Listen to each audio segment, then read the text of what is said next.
Vamos, que empezamos. Ay, Rosa, qué guapa. Bueno, venga, a ver, empezamos. ¿Qué vimos en el tema 8? No me acuerdo.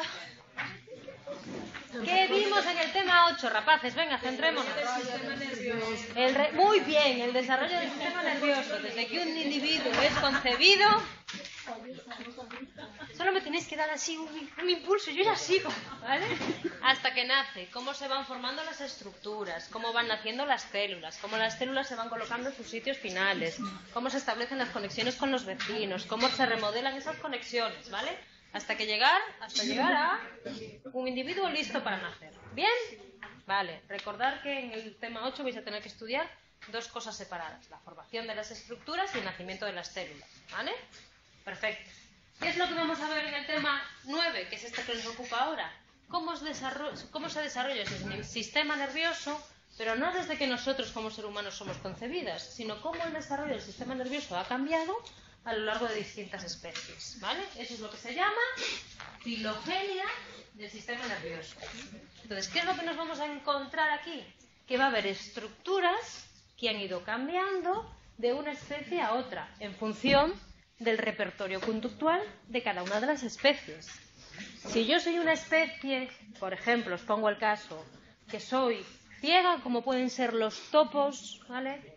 Tendré corteza cerebral dedicada a el campo visual. Pues no. No. Si yo soy una especie que tiene un repertorio de mis movimientos muy amplios, tendré mayor representación de lo que es la corteza somatosensorial. Si soy una especie que lo que tengo es un oído muy afinado, ¿vale? Tendré que tener más sistema nervioso dedicado a esa función, porque la tengo mucho más desarrollada. ¿Bien? Eso es lo que nosotros vamos a ver ahora. Cómo las estructuras van cambiando en función de las capacidades que tienen cada una de las especies. ¿Bien? Vale, vamos a ver cómo va evolucionando el sistema nervioso de los invertebrados por un lado a los vertebrados por otro. ¿Qué pasa con los invertebrados? Que no tienen esto que tengo yo, columna vertebral, no tienen cráneo. Su sistema nervioso está protegido a lo mejor por caparazones, ¿vale? Pero no está protegido por los huesos que tengo yo. ¿Bien? Dentro de los invertebrados vamos a ver organismos que, sin tener un sistema nervioso definido como tal, sí que presentan la capacidad de interactuar con el ambiente, como pueden ser las células, organismos unicelulares. Y después, como la cosa se va, por decirlo así, complicando. Voy a tener organismos pluricelulares con células dedicadas a interactuar con el medio, una red nerviosa, un sistema ganglionar, ahora lo veremos, ¿vale? O una encefalización, o un proceso de encefalización, ¿vale? ¿Qué vamos a ver aquí cuando demos el paso de los vertebrados? Aquí ya veremos cómo los animales que son vertebrados presentan un tronco, unas extremidades y una cabeza, y presentan una columna vertebral que protege su sistema nervioso central.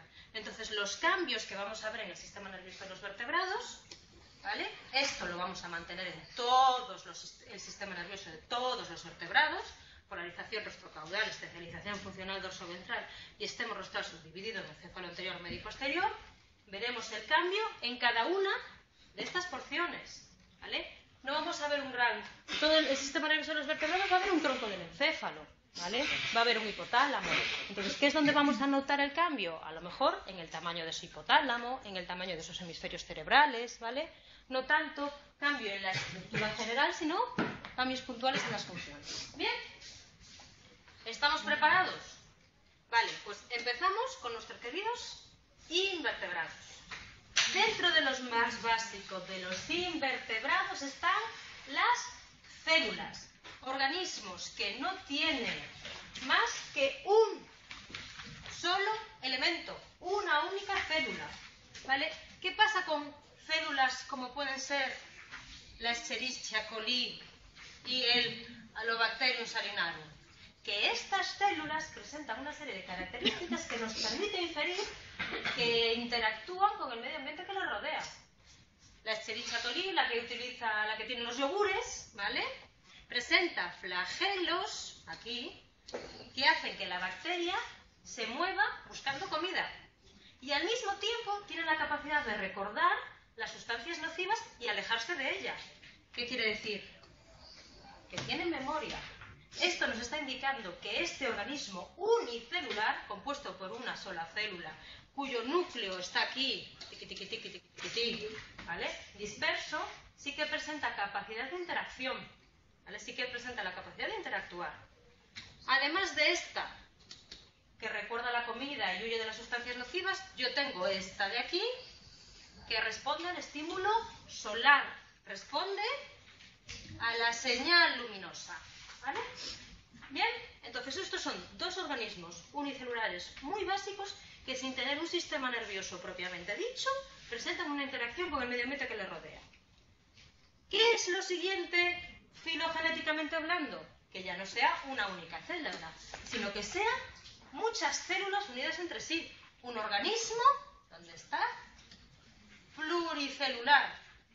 ¿Qué es lo que pasa cuando muchas células se unen entre sí? Que lo más básico dentro de un sistema nervioso es que haya parte de esas células que estén especializadas en responder a los estímulos que le rodean, ¿vale? Eso es lo que pasa en los metazoos más antiguos, como las esponjas, los poríferos. Aquí tengo unas células especializadas que lo que hacen es abrirse y cerrarse cuando entran en contacto con los estímulos táctiles. No presentan otro repertorio conductual más que cuando hay una agresión, cierran para evitar la amenaza, ¿vale? ¿Qué pasa con las esponjas, que es el esqueleto que quedan? Que ahí hay unas células, por aquí, por aquí, por acá, por aquí, que lo que hacen es impedir que entre nada dentro de ellas. Ese es el siguiente paso, ¿lo entendemos? Células especializadas dentro de un organismo pluricelular. Células neuroepiteliales. Bien. ¿Qué es lo siguiente? Ya no hay células especializadas, sino que hay lo que se llama una red nerviosa difusa. Un sistema nervioso muy abstracto en forma de red. No tiene nada que ver con el sistema nervioso que nosotros tenemos. ¿Qué pasa con nuestro sistema nervioso? Que las señales discurren en una única dirección, desde un axón hasta una dendrita de la neurona siguiente. En esta red nerviosa difusa, como sucede, por ejemplo, en las medusas, ¿vale?, no hay diferenciación funcional, no hay polaridad, ¿vale?, y no hay especialización regional, de tal manera que cualquier estímulo que le llega en una parte de aquí se transmite indistintamente a todo el cuerpo, ¿vale?, de estas hidras, medusas, corales o anémonas. ¿Nunca habéis visto una anémona en el mar que cuando la tocas se retrae sobre sí misma? Eso es a causa de esto de aquí, de la red nerviosa difusa. Hay un estímulo del medio ambiente que lo que hace que es que este sistema nervioso totalmente primitivo responda alejándose de la amenaza, ¿vale? Bien, en algunos celentéreos, como las medusas, además de esta red nerviosa difusa, presento unas células neuroepiteliales como las que vi antes y que me permiten tener más repertorio conductual, como puede ser la depredación, ¿vale?, o lo que es la búsqueda de comida y demás. ¿Entendemos? ¿No entendemos? ¿Quieres que paréis? ¿Bien? ¿Lo lleváis mal? Organismo unicelular, organismo pluricelular con unas células neuroepiteliales específicas, red nerviosa difusa con células neuroepiteliales. ¿Bien? ¿Qué pasa cuando esta red nerviosa difusa se empieza a organizar? ¿Vale? Que se empieza a agrupar formando ganglios. Y eso es lo que se llama un sistema ganglionar. Esas neuronas que están formando la red, de repente se van agrupando unas sobre otras formando el ganglio, que es la unidad básica de procesamiento de la información del sistema ganglionar. ¿Para qué? Para favorecer a lo mejor la velocidad de procesamiento, ¿vale? O para que haya una determinada diferenciación funcional, ¿vale?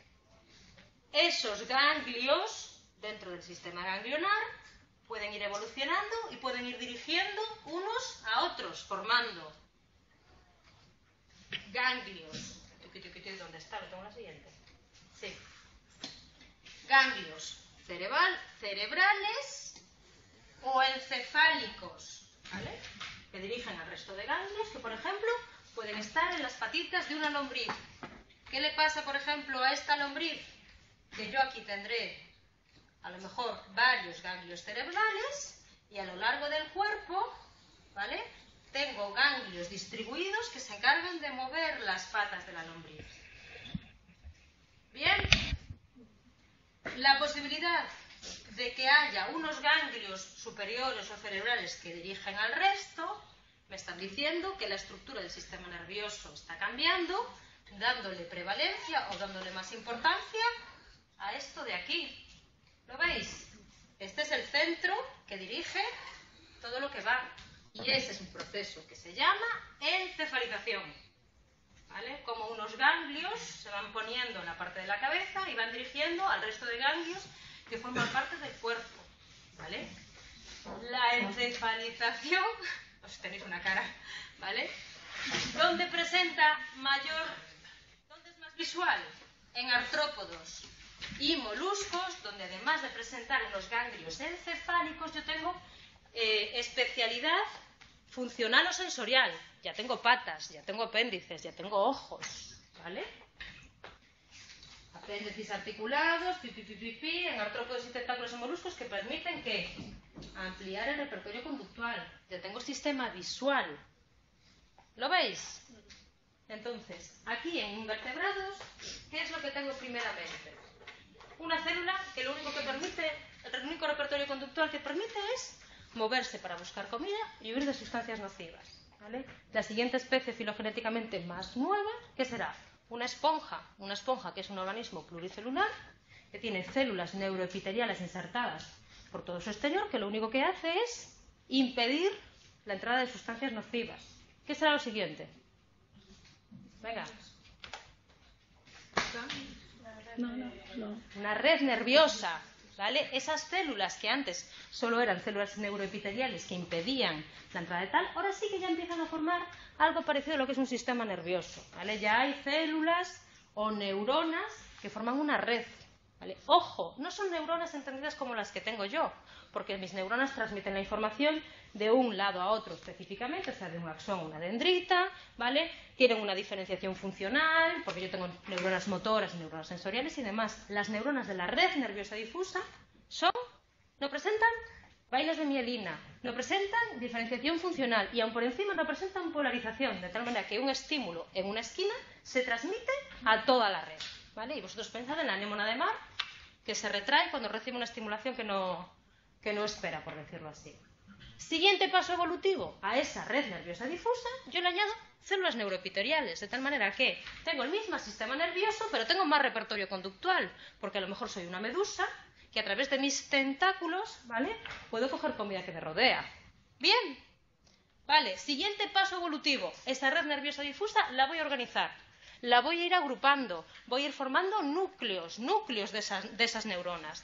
Esos núcleos o esas unidades funcionales son los ganglios. Y ese es el sistema ganglionar.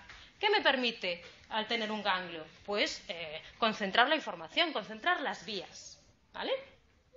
Ganglios que pueden estar dispersos por una lombriz a lo largo de todos sus tentáculos, y en un determinado momento se agrupan, ¿vale?, a la altura de la cabeza, formando ganglios cerebrales. Esos ganglios cerebrales dirigen el resto de los ganglios que forman el cuerpo de la lombriz. Y nos dicen, oye, aquí hay algo, está pasando algo en la evolución que me está diciendo que la cabeza tiene importancia sobre el cuerpo. Se está produciendo una encefalización. Le estoy dando más predominancia a esos ganglios cerebrales o encefálicos. ¿Dónde veo yo claramente esta encefalización? En invertebrados, ojo, estos no tienen columna vertebral, como pueden ser los artrópodos y los moluscos, porque aquí hay una gran encefalización, pero espera, que ya empiezo a tener patas, ya tengo que empezar a tener apéndices, ya empiezo a tener diferenciación sensorial. O sea, aquí ya tengo ojos, aquí ya tengo cosas para comer y demás, ¿vale? Entonces, esta capacidad de tener apéndices articulados a los artrópodos, como puede ser pues, el cangrejo o el pulpo, que le permiten moverse e interactuar más con el mundo que le rodea. Bien, en estos invertebrados, chicos, ¿qué es lo que vamos a observar para determinadas conductas como puede ser la de huida? Axones gigantes. ¿Qué pasa en los invertebrados? Yo no tengo vainas de mielinas que me descubran el axón, de tal manera que para aumentar la velocidad de transmisión, ¿vale?, o la velocidad de ese impulso nervioso, lo que tengo que hacer es aumentar el ancho del axón, ¿vale? Eso es lo que son los axones gigantes. Y se utilizan en comportamientos, ¿vale?, que pueden ser fundamentales para la supervivencia de la especie. En el caso de las cucarachas, tiene un axón gigante que recorre todo su cuerpo y que aquí detecta presión, de tal manera que cuando yo la quiero pisar, sale corriendo, ¿vale? Estos axones gigantes, al no tener mielina, no pueden modular su respuesta. Su respuesta de huida es auténticamente inmediata. ¿Bien? ¿Dudas hasta el momento? Pues esta es una evolución del sistema nervioso en los invertebrados, ¿vale? Organismos unicelulares, pluricelulares con células especializadas. ¿Qué más? Red nerviosa. ¿Qué más? Sistema ganglionar. Encefalización. Bien, esos son los pasos que sigue el sistema nervioso a lo largo de los distintos invertebrados. ¿Qué pasa aquí? ¿Por qué se produce el salto? ¿Por qué no seguimos evolucionando en el sistema nervioso de los invertebrados? ¿Por qué? Tiqui. Porque no puedo aumentar la velocidad, porque no tengo mielina, ¿vale? Y porque los caparazones y demás le ponen limitaciones a los artrópodos y a los moluscos para desarrollar su sistema nervioso, ¿vale? Bien. ¿Qué pasa en, por ejemplo, individuos como el pulpo? Que el pulpo tiene mucha capacidad de aprendizaje. ¿Por qué? Porque no tiene caparazón que le recubra los ganglios encefálicos, ¿vale? Por eso se dice que aprenden, pim, pam, pum, pam, pam. Estas tienen posibilidades de desarrollo. Bien, salto. Me he terminado los invertebrados. Ahora voy a ver cómo evoluciona el sistema nervioso de los vertebrados. ¿Qué características presentan los vertebrados? Que tienen un cuerpo que está dividido en cabeza, en tronco y en extremidades, ¿vale? Cabeza, tronco, extremidades. Y que tienen columna vertebral. Su sistema nervioso está protegido. Mi sistema nervioso está protegido. Dentro de los vertebrados, ojo, peces, anfibios, reptiles, mamíferos, aves, ¿vale? Muchísima variedad. Entonces, vamos a ver qué cambio se produce en los vertebrados. Lo común a todos los vertebrados es que su sistema nervioso presenta polarización rostro-caudal, tengo que quitar aquí porque si no nos veis, especialización funcional dorso-ventral, de tal manera que la información sensorial va por un lado y la información motora va por otra, y que la parte más rostral está dividida en encéfalo anterior, encéfalo medio y encéfalo posterior, ¿vale? Esta es la característica común a todos los vertebrados. Y aquí, ojo, sí que vamos a ver cómo el sistema nervioso y el impulso nervioso, ¿vale?, presenta la ventaja de contar con vainas de mielina. ¿Bien? Entonces, esto es diseño común a todos los vertebrados. Esto es característica común al sistema nervioso de todos los vertebrados, lo que son las vainas de mielina. Y también es común a ellos el presentar un sistema nervioso central, formado por, en mi caso, médula espinal, encéfalo, y un sistema nervioso periférico que sigue la organización ganglionar que vimos antes. ¿Bien? Dentro de los vertebrados, ¿dónde vamos a ver las diferencias? En la organización que presente, por ejemplo, venga. Ay, por Dios. Bueno, pues en la organización que presenten las distintas estructuras. El tronco del encéfalo, el diencéfalo, los hemisferios cerebrales, ¿Qué hemos estudiado nosotros el cuatrimestre pasado? Como de repente el tronco del encéfalo presentaba unas funciones, como pueden ser los reflejos, los nervios espinales y demás. El diencéfalo presenta otras, que son de coordinación. Los hemisferios cerebrales o la corteza cerebral presenta otra. ¿Qué estructuras creéis que han cambiado más a lo largo del sistema nervioso de los vertebrados? Eso es lo que vosotros tenéis que pensar. Por ejemplo, ¿creéis que la médula espinal ha sufrido mucha evolución filogenéticamente? No. No, se mantiene prácticamente inalterada, porque la médula espinal lo único que hace es comunicar el sistema nervioso periférico con el sistema nervioso central.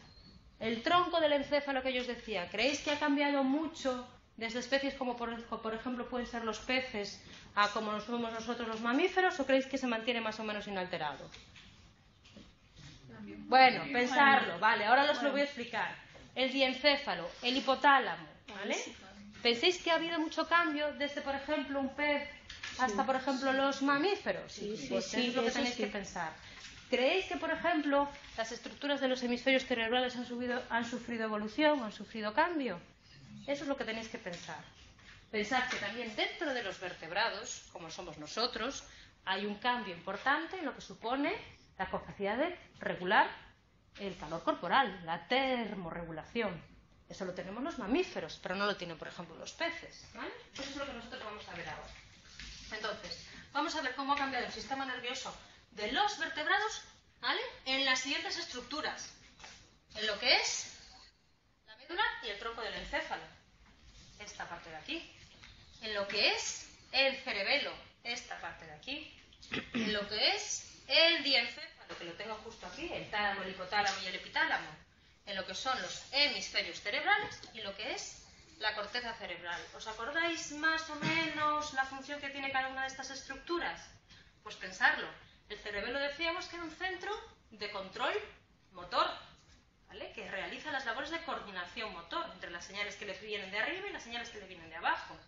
En función de si yo tengo mucho repertorio motor, tendré capas en el cerebelo que otras especies filogenéticamente más antiguas a lo mejor no tienen, ¿vale? Bien. Cambios que se han producido en la médula espinal y el tronco del encéfalo. Pues como vosotros decíais, se han mantenido prácticamente inalterado. Lo único cambio que se produce es a nivel del mesencéfalo, porque el colículo superior y el colículo inferior se especializan en la transmisión o en la síntesis de la información visual y la información auditiva.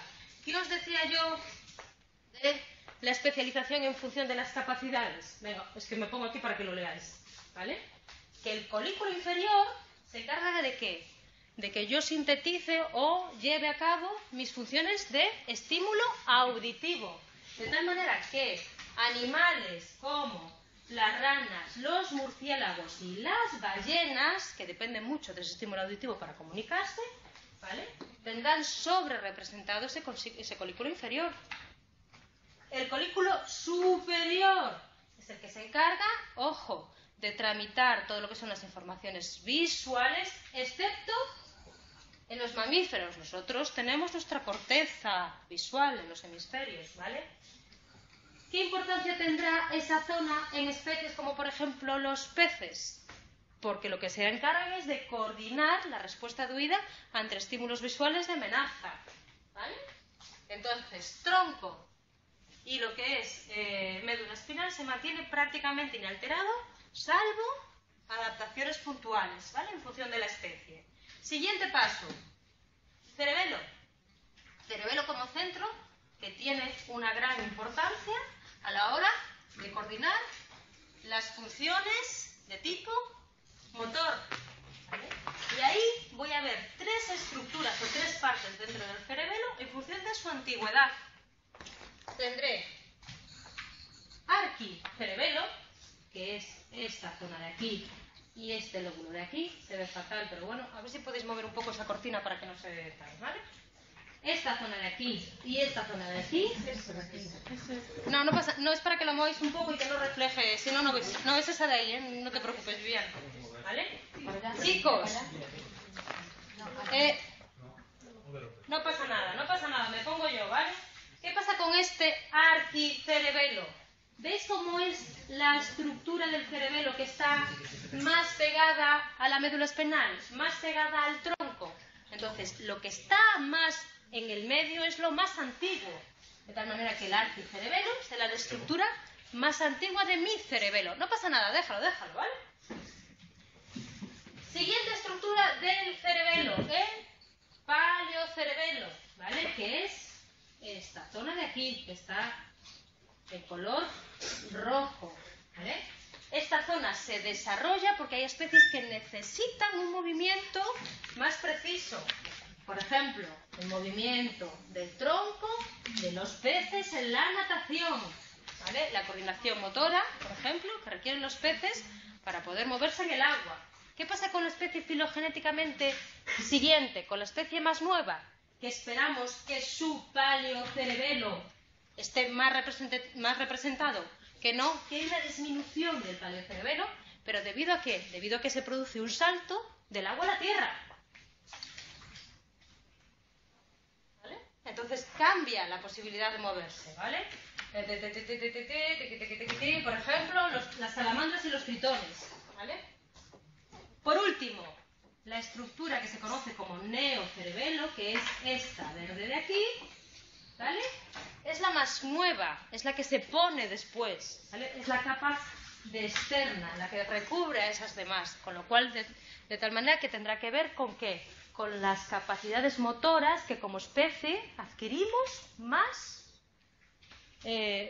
nuevas. La coordinación de los movimientos finos, como puede ser de los dedos, ¿vale? Y de las extremidades. ¿Lo entendéis? Siguiente estructura que me voy a encontrar.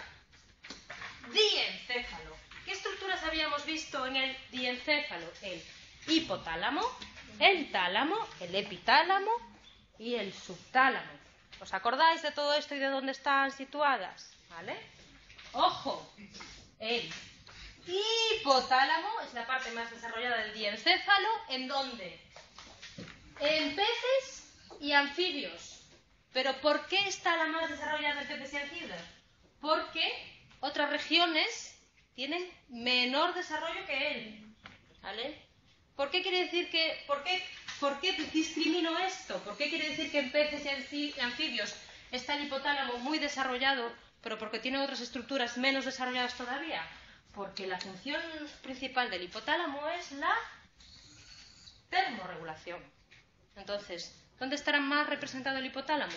En individuos o en especies de sangre caliente, ¿vale? Que tienen que regular su temperatura corporal y que tienen que buscar alimentos energéticos, ¿vale? Para poder conseguir esos alimentos, ¿vale? ¿Qué pasa con el epitálamo? Que es por decirlo así, la estructura más nueva que viene a sustituir al tercer ojo. ¿Dónde está? Aquí. Al ojo parietal, ¿vale? Y es la que se va a encargar de regular los ciclos de sueño y vigilia. ¿Qué os decía yo en la segunda práctica? Como el epitálamo, que lo tengo aquí, ¿vale? En un determinado momento estuvo descubierto y estuvo captando los cambios de luz del ambiente. Filogenéticamente, esa estructura que forma el ojo parietal va cambiando y se forma el epitálamo, que se especializa en lo que es la regulación de los ciclos de sueño y vigilia de los individuos. Por último, el tálamo. Ojo, el tálamo sí que es la zona con más cambios en tamaño y complejidad en la especie de los vertebrados, en todos los vertebrados. En peces es más pequeño y forma 3 grupos, y en reptiles, aves y mamíferos como nosotros, ¿qué pasa con ese tálamo? Que es más grande, ¿vale? Y que realiza funciones de coordinación sensorial y motora. Recordar que el tálamo habíamos dicho, ¿vale?, que realizaba el primer procesamiento de la información sensorial.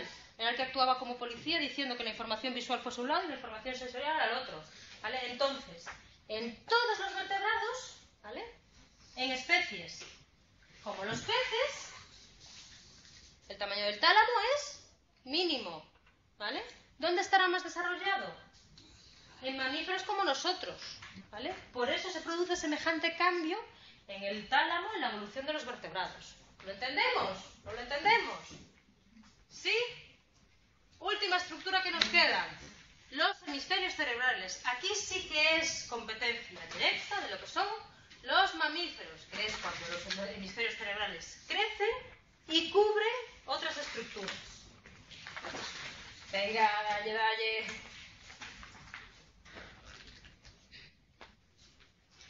Vale, ¿qué pasa en los peces?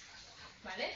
Que los hemisferios cerebrales se limitan a tener principalmente funciones olfativas, ¿vale? Y a medida que se utilizan para procesar la información de otros sistemas, crecen y cubren otras estructuras. Del encéfalo anterior, no solo de los hemisferios cerebrales, ojo, yo también tengo los ganglios basales, que se encargan, por ejemplo, de lo que es controlar los sistemas motores para producir el habla. ¿Dónde habrá una expansión de los ganglios basales? ¿Dónde estarán los ganglios basales más representados? En aquellas especies que utilicen sonidos para comunicarse los unos con los otros. ¿Qué estructura del encéfalo anterior, no de los hemisferios cerebrales, del encéfalo anterior se permanece prácticamente inalterada a través de las especies? La amígdala. ¿Por qué? Porque la amígdala presenta una función de activarnos ante una amenaza, de las señales de alarma. Y esta señal de la amígdala, ¿vale?, se mantiene prácticamente inalterada en todas las especies de los vertebrados, de tal manera que su estructura prácticamente no cambia, porque sigue cumpliendo la misma función que tenía con los peces, con los reptiles y con las aves, ¿vale? Vale, ¿qué pasará, ojo, con la corteza de estos hemisferios cerebrales? Había que recordar que había partes de esos hemisferios cerebrales donde la corteza la formaban 3 capas y en la corteza cerebral estaba formada por 6. ¿Os acordáis de esto? Vale, pues esa división de la corteza en 3 capas es la que tienen también los reptiles, ¿vale? ¿Dónde tendré una neocorteza formada por 6 capas? Perdona, es que no lo veis, pero bueno, ya lo intentaré. En los mamíferos. ¿Lo veis? ¿Qué es lo que cambiará de esa estructura de la corteza? El espacio que yo le dedico, ¿vale?, a un estímulo u otro. Esto es lo que yo os decía. Si el sujeto presenta poca capacidad visual, la parte de su corteza que esté destinada al procesamiento de estímulos visuales, ¿qué será? Prácticamente inexistente. Si la especie tiene muy desarrollado el oído, la parte de su corteza cerebral que está diseñada para sintetizar los estímulos auditivos será mayor. Entonces, las áreas de la corteza cerebral sí que variarán en función de los nichos ecológicos que ocupen los animales, ¿vale?, y de las funciones que tienen ellos asociadas. Corteza sensorial, por ejemplo. En ratas el espacio dedicado a la parte visual es mínimo en comparación a la que dedican a la parte somatosensorial. ¿Por qué? Porque las ratas son ciegas y sin embargo exploran su ambiente a través de ¿qué? De los bigotes, ¿vale? ¿Qué pasa con la corteza motora primaria? Que no varía mucho en especies de mamíferos, variando la representación de las distintas regiones corporales. ¿Qué pasa si yo soy un mamífero que lo que tengo es mucha capacidad de movimiento en las extremidades inferiores? ¿Qué pasa si yo soy un mamífero que tengo mucha capacidad de movimiento no en las extremidades inferiores, sino en las superiores? Eso es lo que está cambiando aquí, ¿vale? ¿Qué pasa en las áreas corticales de asociación? Que aquí sí que hay un aumento del tamaño. En nosotros, ya no en los vertebrados, ya no en los mamíferos, sino en los monos, ¿vale? ¿También en dónde? En animales que tienen capacidad de aprendizaje, en los cetáceos, en los delfines. ¿Lo veis? ¿Por qué? ¿Qué hace esa corteza de asociación? Integrar lo que me viene por la parte sensorial y dar respuesta motora. Entonces, ¿dónde tendré mayor área cortical de asociación? En especies vertebrales, en concreto mamíferos, que presentan muchísima capacidad de aprendizaje. Monos como nosotros y cetáceos. Bien. Os he contado un lío, ¿no? Sí. Venga, hombre, que no es tan complicado, ¿vale?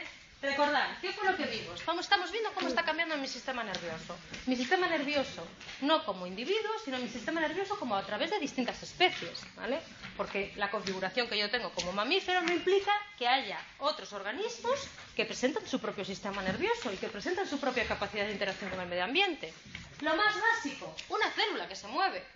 Evidentemente, si el único repertorio conductual que yo tengo como célula es mover de un lado a otro, ¿cómo será mi sistema nervioso? ¿Simple o complejo? Simple. Totalmente simple y totalmente básico. Mi repertorio conductual es ir a donde hay comida, huir de donde hay amenaza, ¿vale? Y moverme a la luz. ¡Pumba! ¿Cuál será el siguiente paso? No soy una única célula aislada, soy muchas células juntas, ¿vale? Dentro de todas las células, resulta que hay unas que se dedican única y exclusivamente a interactuar con el medio ambiente. Células neuroepiteliales. ¿Qué repertorio conductual? Básico del todo, abrir y cerrar, ¿vale? Viene una amenaza, cierro. Se va la amenaza, abro, ¿vale? Organismos pluricelulares con células especializadas. ¿Qué es lo siguiente? Que esas células especializadas ya no estén separadas por la piel ni nada por el estilo, sino que estén formando una red.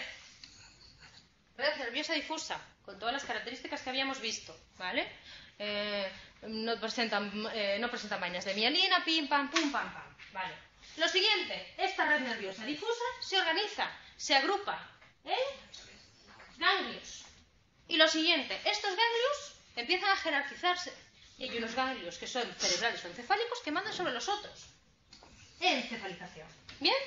Con esto me como todos los invertebrados. Me paso al siguiente paso evolutivo, en el que yo, como ser humano, estoy metida. Vertebrados. ¿Qué pasa con todos los vertebrados? Que el sistema nervioso de todos los vertebrados, sean peces, sean pájaros, sea reptil y sea ser humano, se caracteriza por presentar una polarización rostrocaudal, una especialización funcional dorsoventral, sensorial motora, y un extremo rostral, un ganglio cefálico, como queráis llamarlo, dividido. ¿Vale? Además de presentar vainas de mielina en lo que son las neuronas. ¿Dónde voy a ver el cambio a través de todos los vertebrados? En estas estructuras de aquí, en el encéfalo anterior, en el medio y en el posterior. ¿Por qué?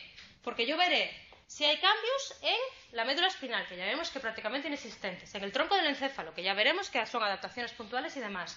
¿Dónde empieza a haber divertimento? Pues cuando llegamos al hipotálamo, cuando llegamos al tálamo, cuando llegamos al cerebelo, cuando llegamos a los hemisferios cerebrales. ¿Por qué? Porque esas partes, ¿vale?, del encéfalo anterior, medio y posterior, tienen asociadas determinadas funciones, que las tendrán las especies o no las tendrán. Yo, como ser humano, como especie primate, por decirlo así, dentro de los mamíferos, yo puedo regular mi temperatura corporal gracias a ¿qué?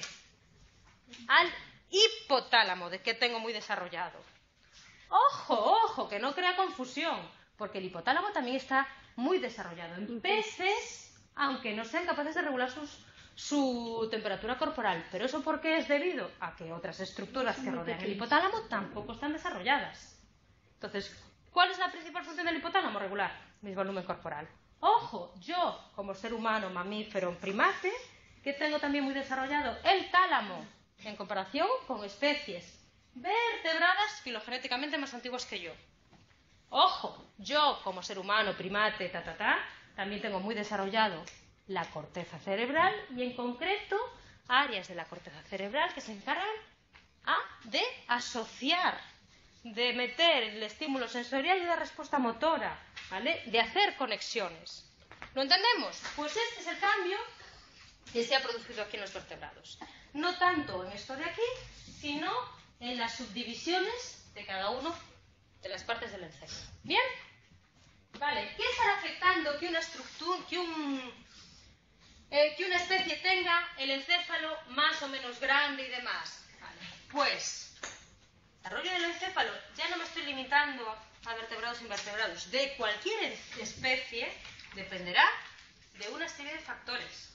De la capacidad, o sea, de la cantidad de tiempo, por ejemplo, que paso aprendiendo de mis progenitores. De si soy capaz de regular mi temperatura corporal y por eso tengo que buscar comida energética no sé cuánto. Si en mi nicho en el que yo me muevo, ¿vale?, tengo a lo mejor alguna especie que me está a mí presionando por ir aprendiendo, ¿vale? Si soy capaz de hablar, si soy inteligente, ¿vale? Todos estos factores de aquí estarán afectando a que una determinada especie tenga un encéfalo mayor o menor, ¿vale? ¿Cómo voy a hacer para comparar el encéfalo de distintas especies? No es lo mismo mi encéfalo, que puede pesar 1 kilo, que a lo mejor el encéfalo de un elefante, que puede pesar 5. ¿Cómo sé si por tener más encéfalo, menos encéfalo, soy más o menos inteligente? ¿Cómo voy a comparar el tamaño de los distintos encéfalos? Utilizando una cosa que se llama cociente de encefalización. ¿Qué es el cociente de encefalización?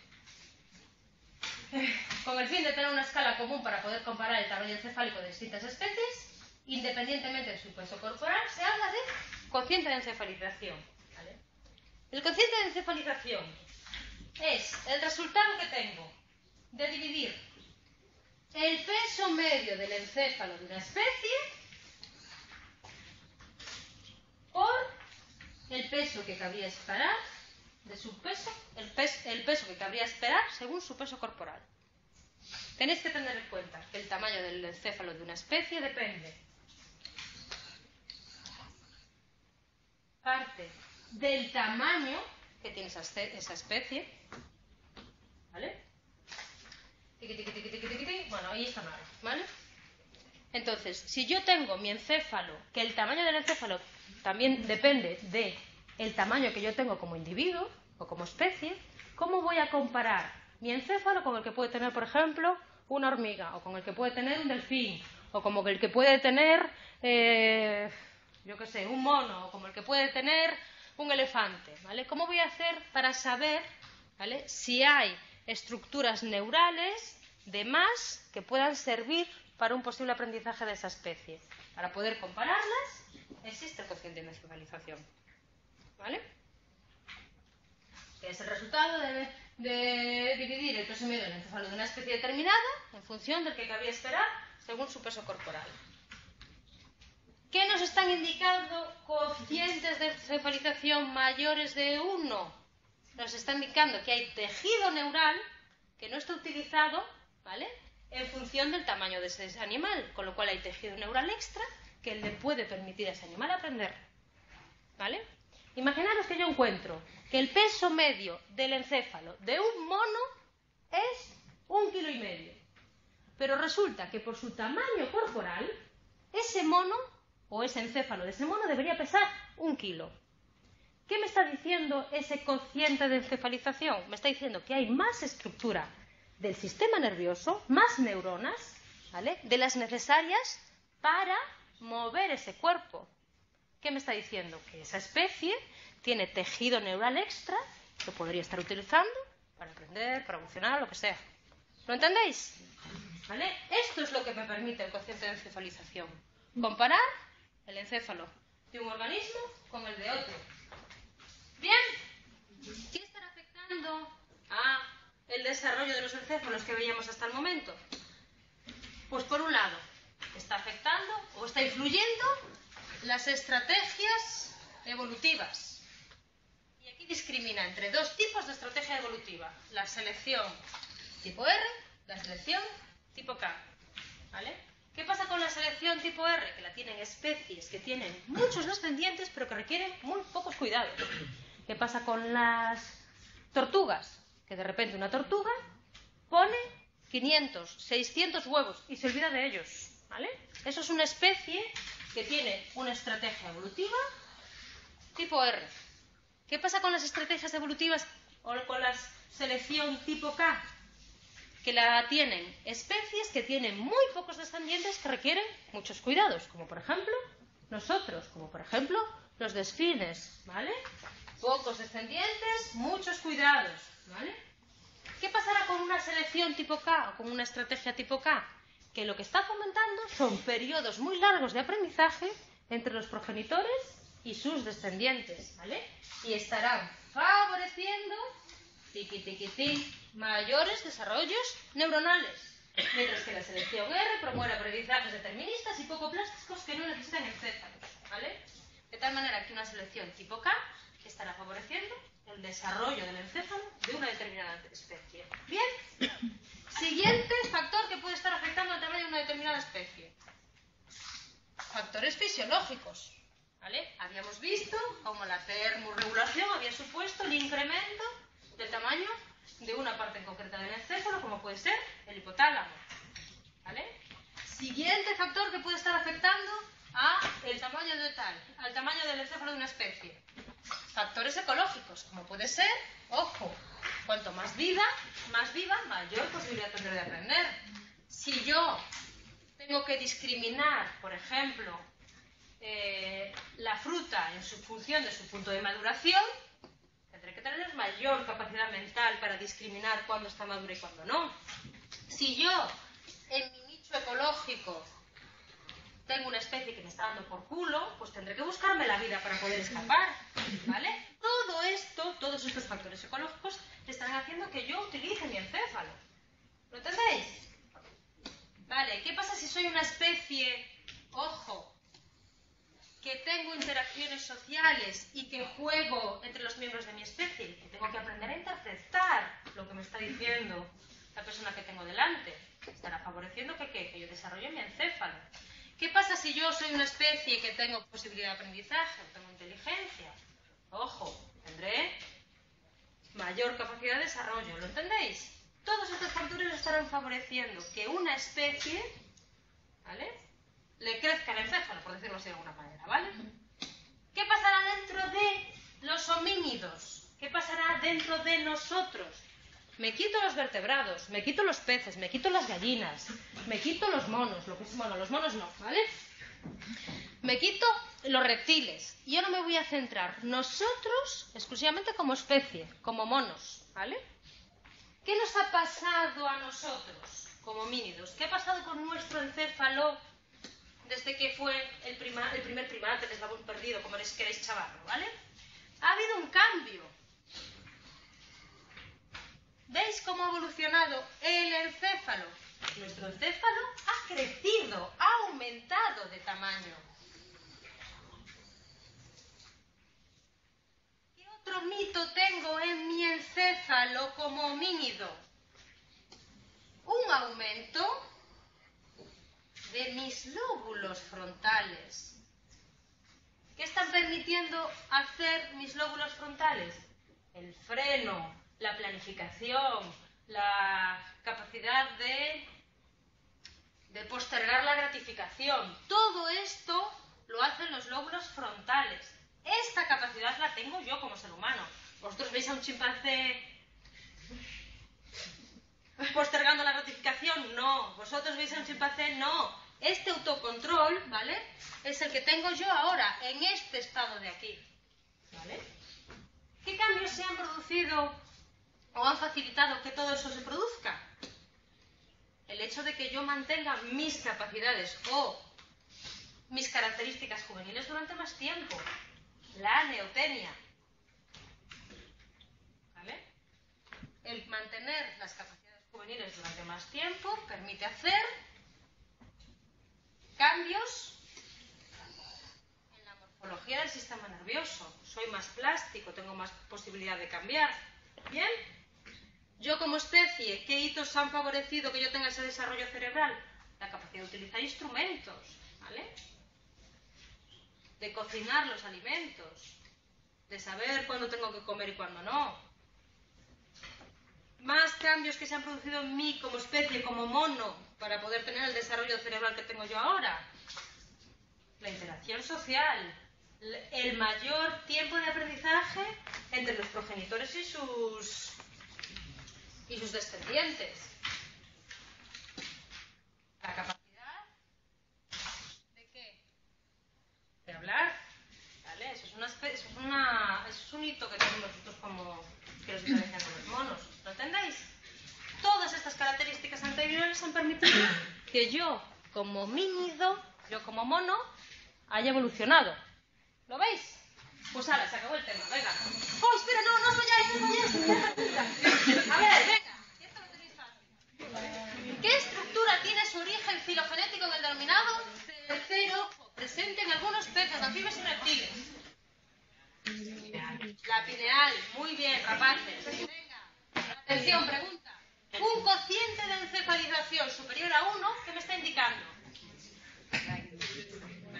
Sí. Que existe en el encéfalo tejido neural dedicado a funciones que no están relacionadas con el tamaño corporal. ¿Vale? Venga, que me quedan 2 y nos vamos. esas características corresponden a una estrategia reproductiva, ojo, tipo K.